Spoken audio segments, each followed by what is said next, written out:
Vamos então continuar com a aula anterior. Vou partilhar a tela.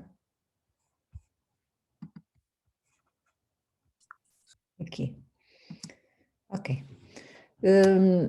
Relativamente à relação de espaço no posicionamento dos incisivos superiores, nós sabemos que no arco superior, portanto na maxila, normalmente nós temos espaço suficiente para acomodar os incisivos laterais quando erupcionam. No entanto, na arcada inferior, por norma, há um diferencial de 1,6 milímetros de DDM mais negativa, portanto, de falta de espaço, em que o espaço disponível é menor do que o requerido, 1,6 milímetros. Esta diferença entre a quantidade de espaço necessário e o espaço disponível chama-se dívida dos incisivos. Esta dívida dos incisivos, que podem ver aqui nesta imagem, é um estadio transitório de apinhamento nos incisivos permanentes. Muitas vezes isto incomoda os pais e há alguns médicos dentistas que colocam aparelho para nivelar esta dívida dos incisivos e que não há necessidade. Porquê?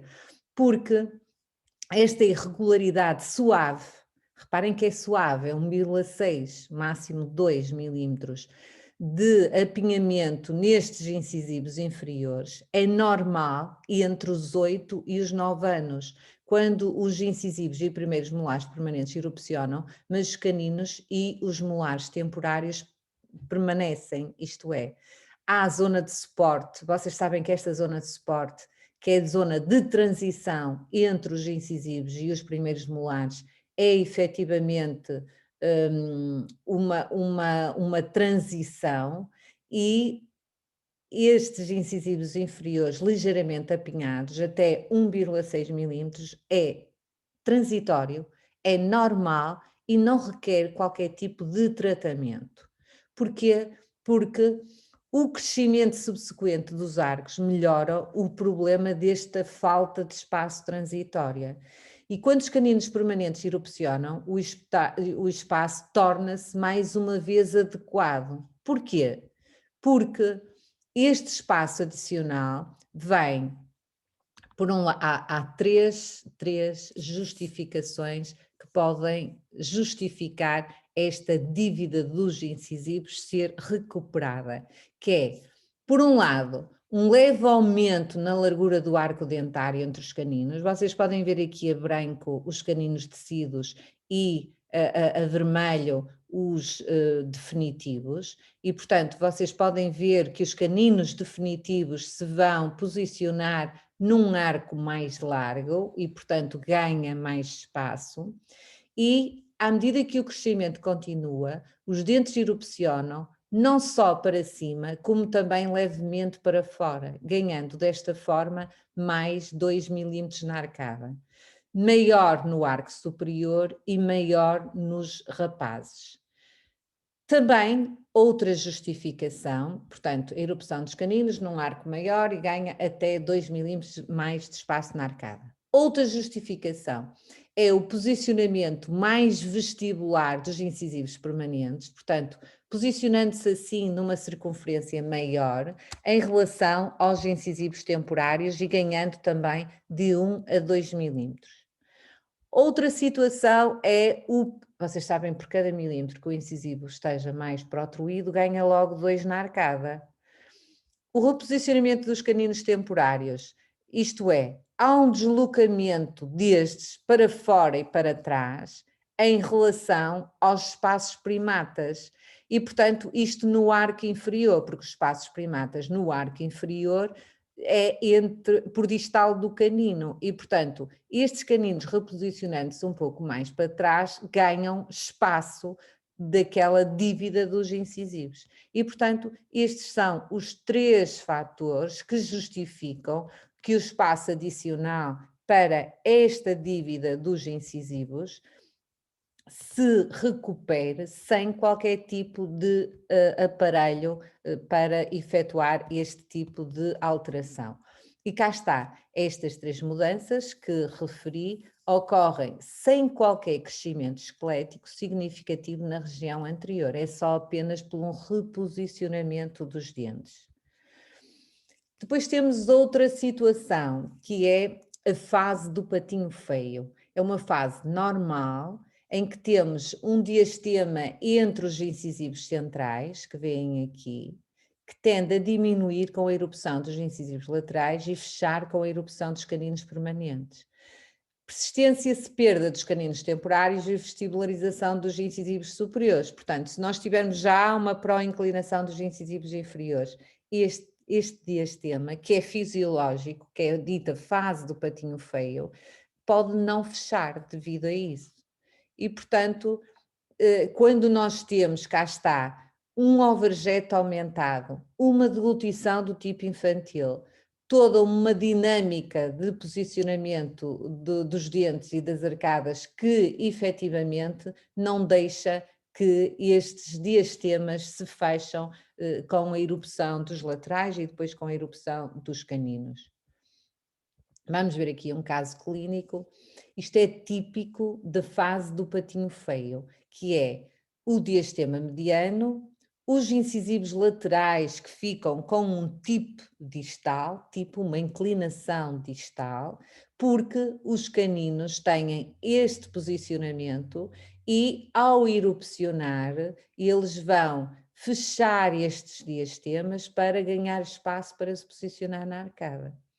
Uma das coisas que tem que se ter muito, muito cuidado é que nesta fase do patinho feio, em que temos os laterais com esta angulação, se colocarem um aparelho para fechar estes espaços, pode incluir o canino e, portanto, ele perder a sua trajetória, perder o seu trajeto eruptivo e posicionar-se e ficar incluso, isto é, era um canino que estava a ter o seu trajeto de erupção e de repente, vê-se com o seu trajeto alterado, não tem guia, porque a guia é a raiz do incisivo lateral, e se fecha estes diastemas, vai verticalizar esta raiz, o canino perde-se e fica incluso.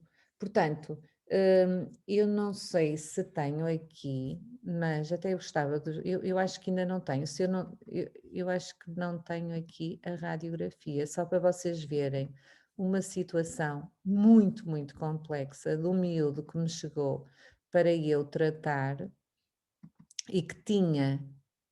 Não é isto? É isto.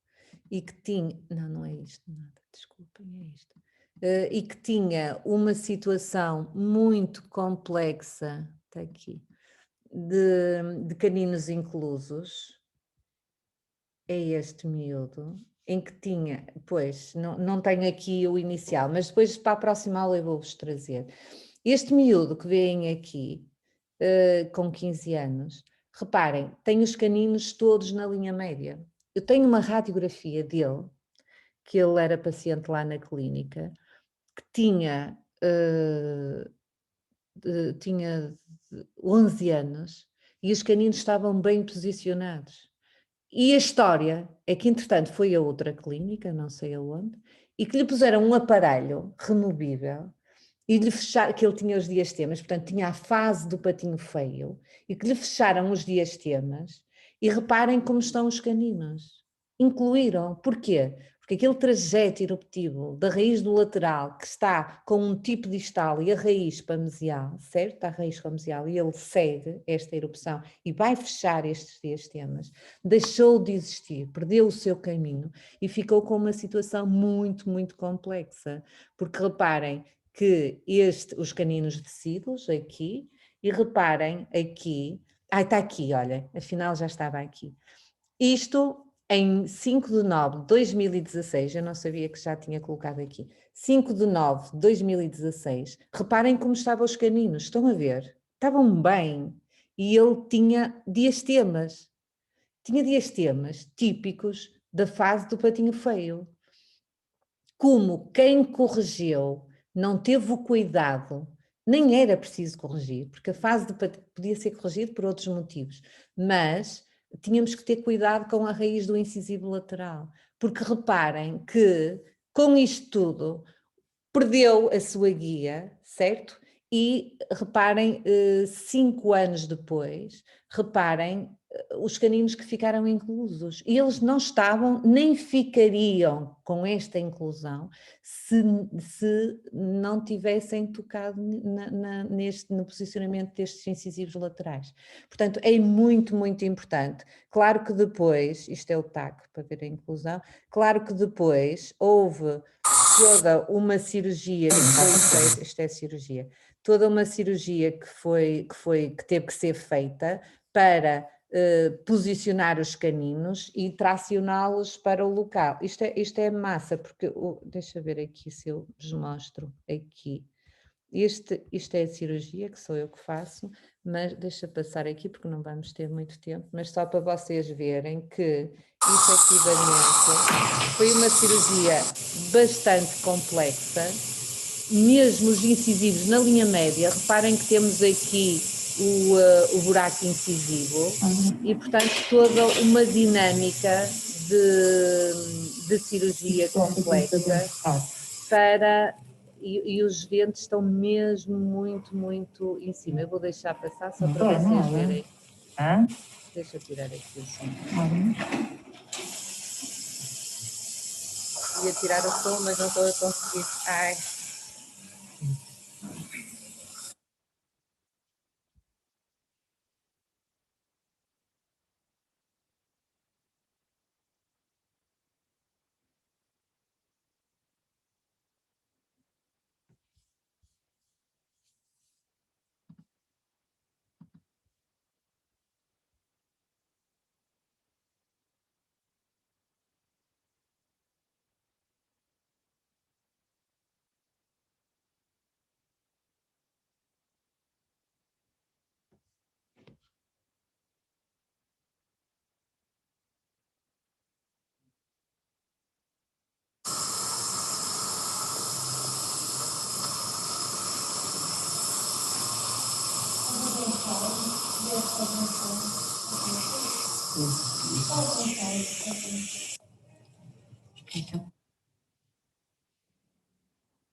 Estão a ver, os caninos estão mesmo muito na linha média, por trás do incisivo central, e estão a ver a quantidade de osso que ainda se tem que extrair.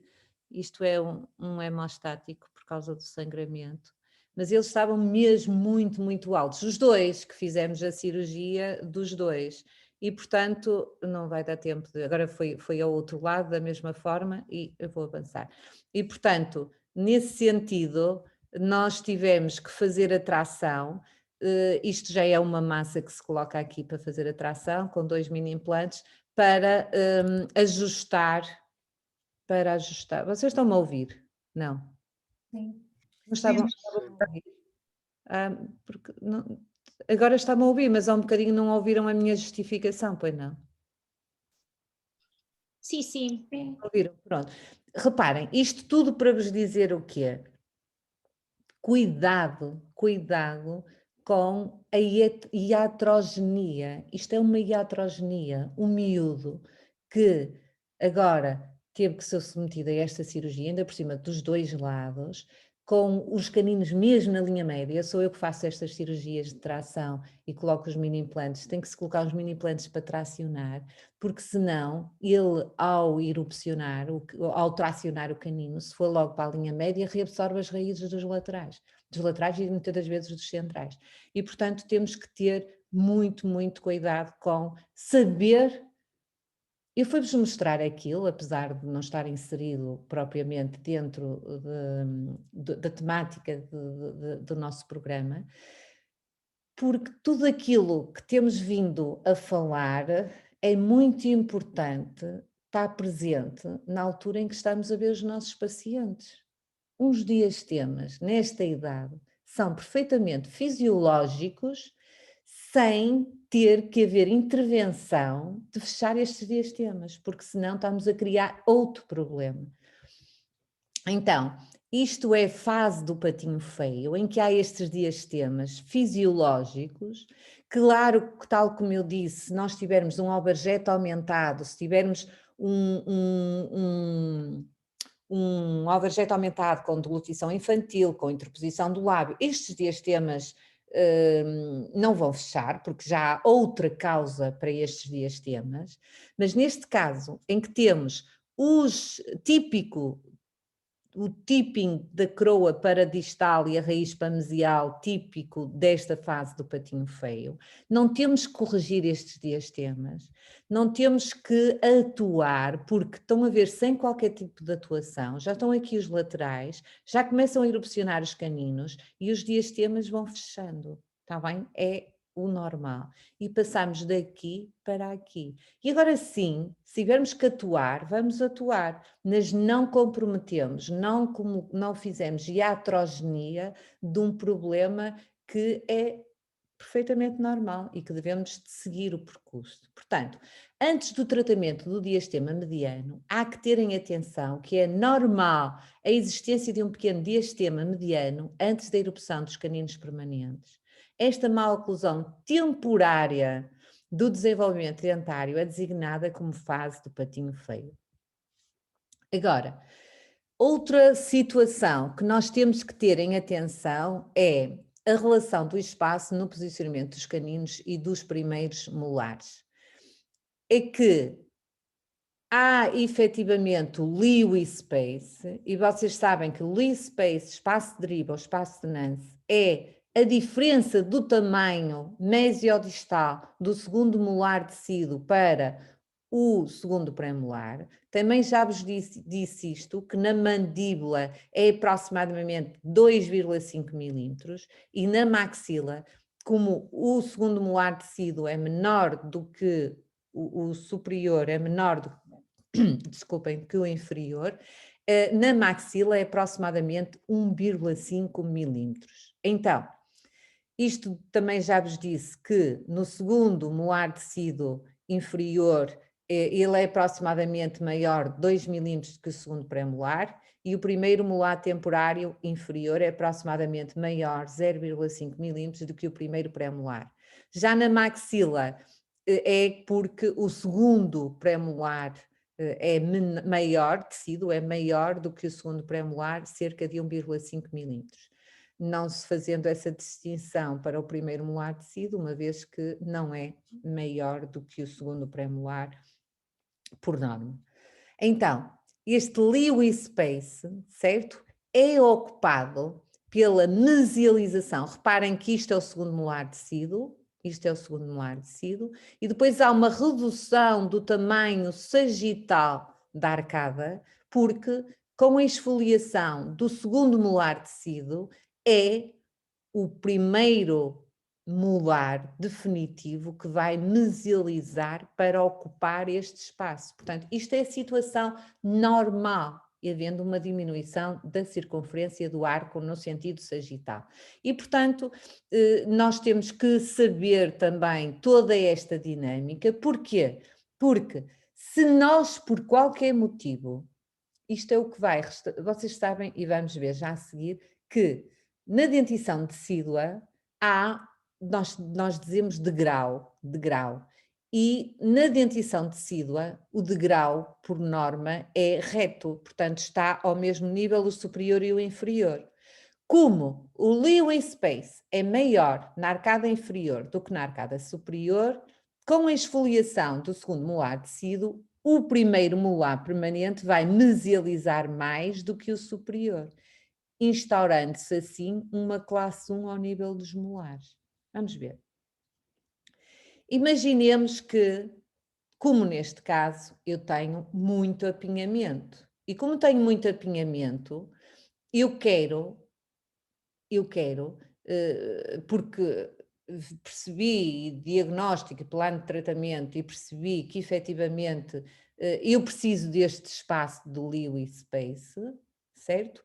Eu tenho que colocar um arco lingual, tenho que ter a intervenção ortodôntica para ancorar estes molares lá atrás e desta forma eu poder utilizar o Lewy Space para fazer face ao apinhamento que eu tenho, certo? Portanto, se há uma perda de segundo molar temporário, há uma mesialização dos primeiros molares permanentes, há uma diminuição tanto do comprimento como da circunferência do arco, certo? Portanto, o Lewis space não é utilizado para a correção do estágio transitório dos incisivos inferiores permanentes. Não é. Porquê? Porque o Lewis space é utilizado pela mesialização dos cestos. Só não é se eu colocar ortodonticamente um aparelho para ancorar estes dentes lá atrás e desta forma conseguir fazer o meu nivelamento tendo em conta a DDM negativa que tenho. Então, este esquema, vocês têm que saber de cor e salteado e percebê-lo muito, muito bem. E é para isso que eu estou aqui para explicar, para depois vocês conseguirem discernir bem este esquema. Então, temos aqui é a dentição decídua, certo? E na dentição decídua nós dizemos degrau. Nós temos um degrau mesial, porque ele está virado para a frente, o degrau, certo? Degrau mesial, está aqui, degrau mesial, certo?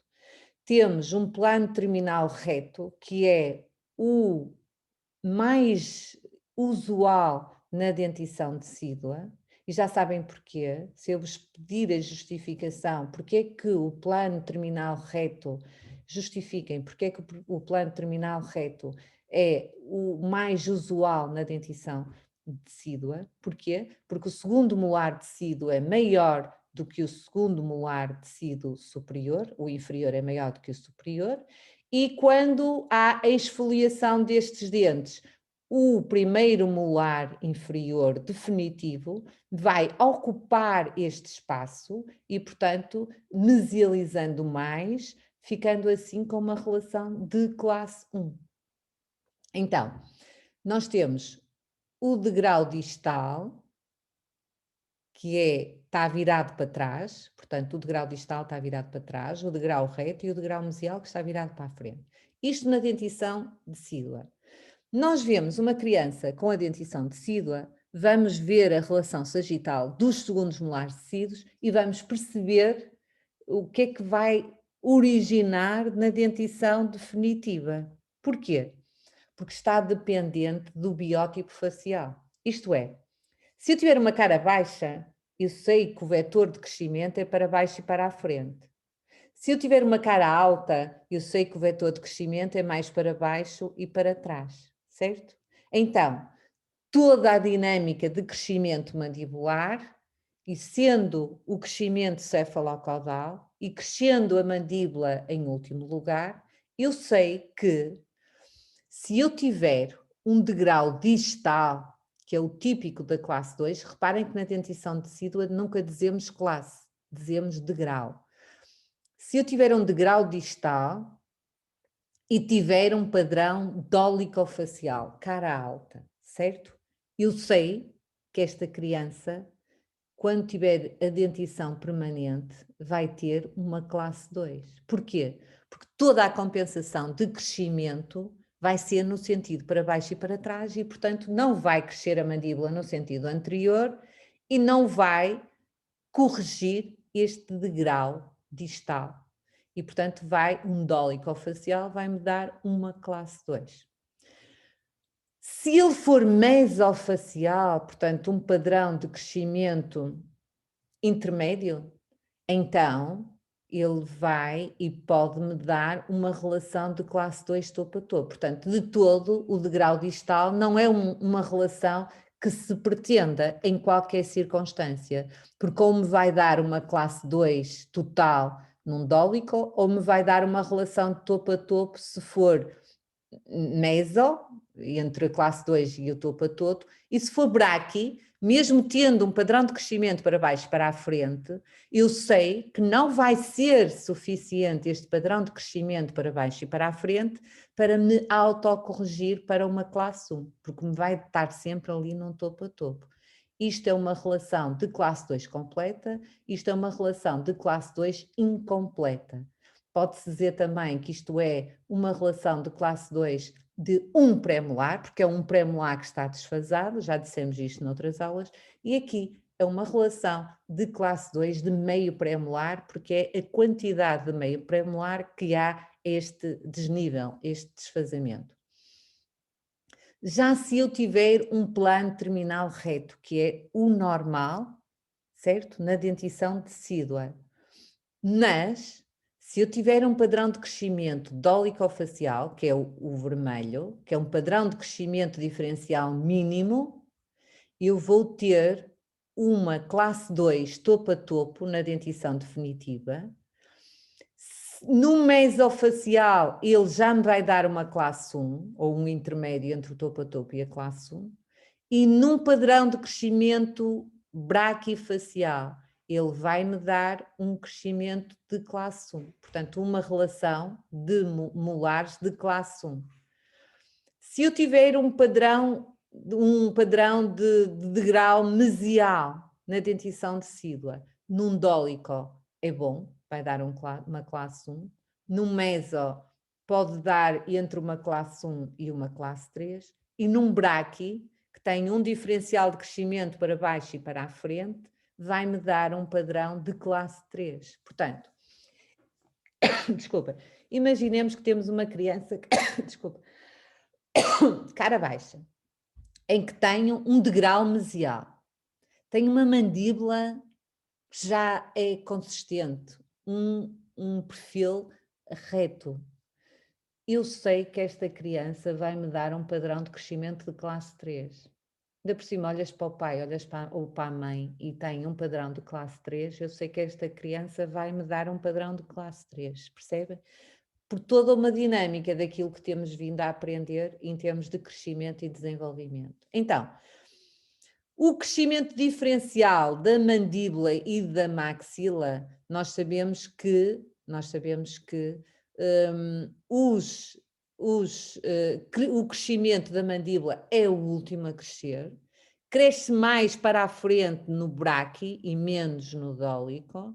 Sabemos também que os molares inferiores mesializam mais do que os superiores devido ao Lewis space e à diferencial de espaço mesiodistal do segundo molar tecido em relação ao segundo pré-molar.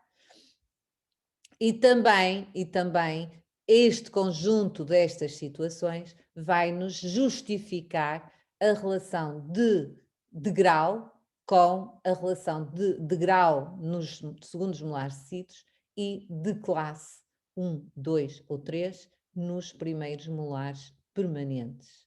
Portanto, este esquema tem que ser muito bem interpretado e perceber porque é que passamos daqui para aqui ou porque é que passamos daqui para aqui com esta justificação que já referenciei. Portanto, tendo em conta, deixa eu ver que horas são, tendo em conta toda esta dinâmica, é muito, muito, muito importante toda esta envolvência. Terminamos esta aula. Esta aula, vejam consoante a edição do Profit que têm, está bem? E está no Profit com outras explicações. Queria agora ter este bocadinho, porque vamos ter avaliações, depois na próxima aula, não vale a pena estarmos a começar agora outra aula, começamos na próxima aula, tendo em conta toda esta dinâmica que houve de não integração com as credenciais da CESPO. Eu queria que vocês ligassem agora